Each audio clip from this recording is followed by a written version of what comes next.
Λίγη ώρα μετά τις 11:30 το πρωί της Παρασκευής συγκεντρώθηκαν στην οδό Μητροπόλεως στο κέντρο της Βέρειας οι αγανακτισμένοι της πόλης, προκειμένου να διαμαρτυρηθούν για τα αντιλαϊκά μέτρα που λαμβάνονται κατόπιν των αποφάσεων των δανειστών της Ελλάδας. Η ώρα είναι 12 παρά 5 το μεσημέρι της 28ης Οκτωβρίου και στο κέντρο της Βέρειας ομάδες πολιτών έχουν συγκεντρωθεί προκειμένου να φωνάξουν αντιμνημονιακά συνθήματα. Βρισκόμαστε λίγη ώρα πριν ξεκινήσει η παρέλαση και το κλίμα μοιάζει τεταμένο. Λογαριασμοί, ως πότε θα πληρώνουμε εμπρός ανατροπή. Καράτσια, φόροι, λογαριασμοί, ως πότε θα πληρώνουμε εμπρός ανατροπή. Λίγο πιο πάνω, μέλη του Πανεργατικού Αγωνιστικού Μετώπου κρατούσαν πανό και φώναζαν συνθήματα. Καμιά θυσία για την πλουτοκρατία, με το ΠΟΛΑΕ για την εξουσία. Στις 12 το μεσημέρι, την ώρα που ήταν προγραμματισμένο να ξεκινήσει η παρέλαση στη Βέρεια, οι αγανακτισμένοι της πόλης ξεκίνησαν την πορεία τους επί της οδού Μητροπόλεως. Όσο περπατούσαν, υπήρχαν πολίτες που βρίσκονταν δεξιά και αριστερά του δρόμου και χειροκροτούσαν.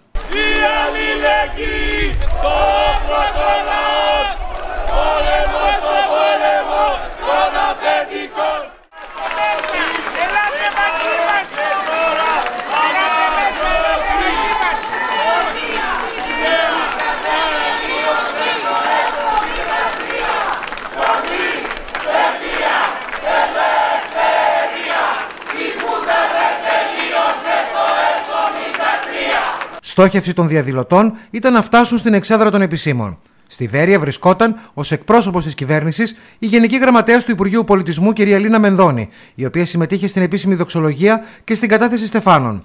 Οι διαδηλωτές όμως κατάφεραν να φτάσουν μπροστά στην εξέδρα των επισήμων. Την ίδια ώρα, κόσμος από τις καφετέριες χειροκροτούσε τους διαδηλωτές και φώναζε μαζί τους συνθήματα.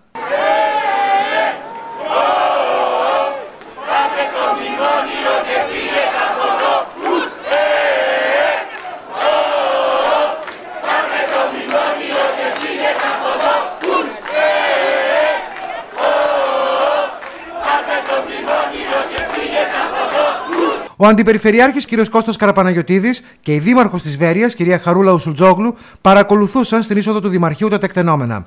Κάποια στιγμή, ο κ. Καραπαναγιωτίδης αποφάσισε να παρέμβει για να πει στους διαδηλωτές ότι θα μπορούσαν να επιτρέψουν τη διεξαγωγή της παρέλασης. Εκείνοι όμως δεν το δέχτηκαν.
Μετά την άκαρπη προσπάθεια του κυρίου Καραπαναγιωτίδη, ο Διευθυντής Δευτεροβάθμιας Εκπαίδευσης Συμμαθίας προσπάθησε να μεταπείσει τους διαδηλωτές, μάταια όμως.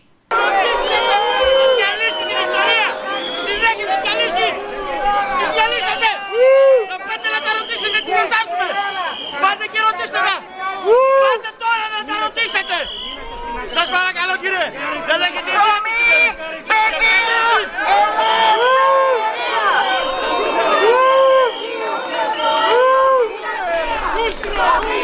παιδεία, ελευθερία, η Χούντα δεν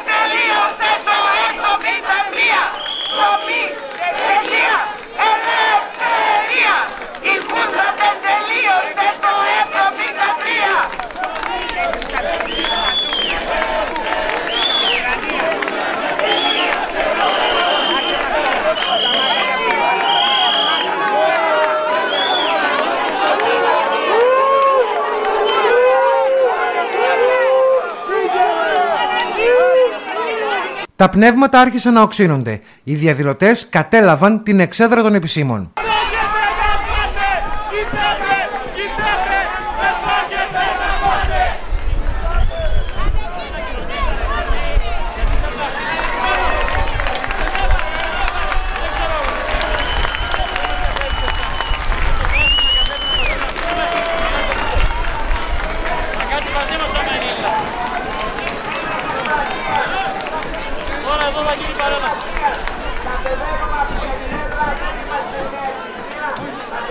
Η ώρα είναι 12:20 και αυτή τη στιγμή οι συγκεντρωμένοι που έκαναν διαμαρτυρία καταχειροκροτούμενοι από τους πολίτες που βρίσκονταν στην κεντρική οδό της Βέρειας, στην οδό Μητροπόλεως, έχουν ανέβει στην εξέδρα των επισήμων. Όλα δείχνουν ότι η μαθητική παρέλαση για την 28 Οκτωβρίου δεν θα πραγματοποιηθεί.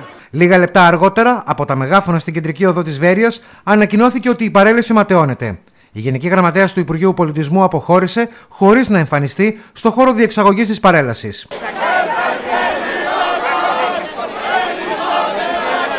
Σε δηλώσεις της, η δήμαρχος της Βέρειας, κυρία Χαρούλα Ουσουλτζόγλου, εξέφρασε την εκτίμηση ότι η παρέλαση θα μπορούσε να γίνει κανονικά. Το μήνυμα της ημέρας είναι ενότητα και αγώνας. Αυτό τουλάχιστον ξέρω εγώ. Σήμερα όμως παραφράστηκε αυτό το μήνυμα και πιστεύω ότι δεν δώσαμε τα σωστά σήματα, δεν εκπέμψαμε τα σωστά σήματα στα παιδιά που ετοιμάστηκαν να τιμήσουν μια τόσο σοβαρή ελληνική επέτειο.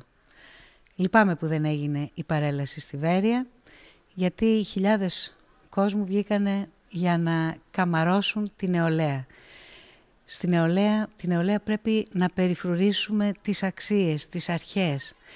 Πρέπει να την προφυλάξουμε, όχι να τις δημιουργούμε φοβίες. Νομίζω είμαστε σε λάθος κατεύθυνση.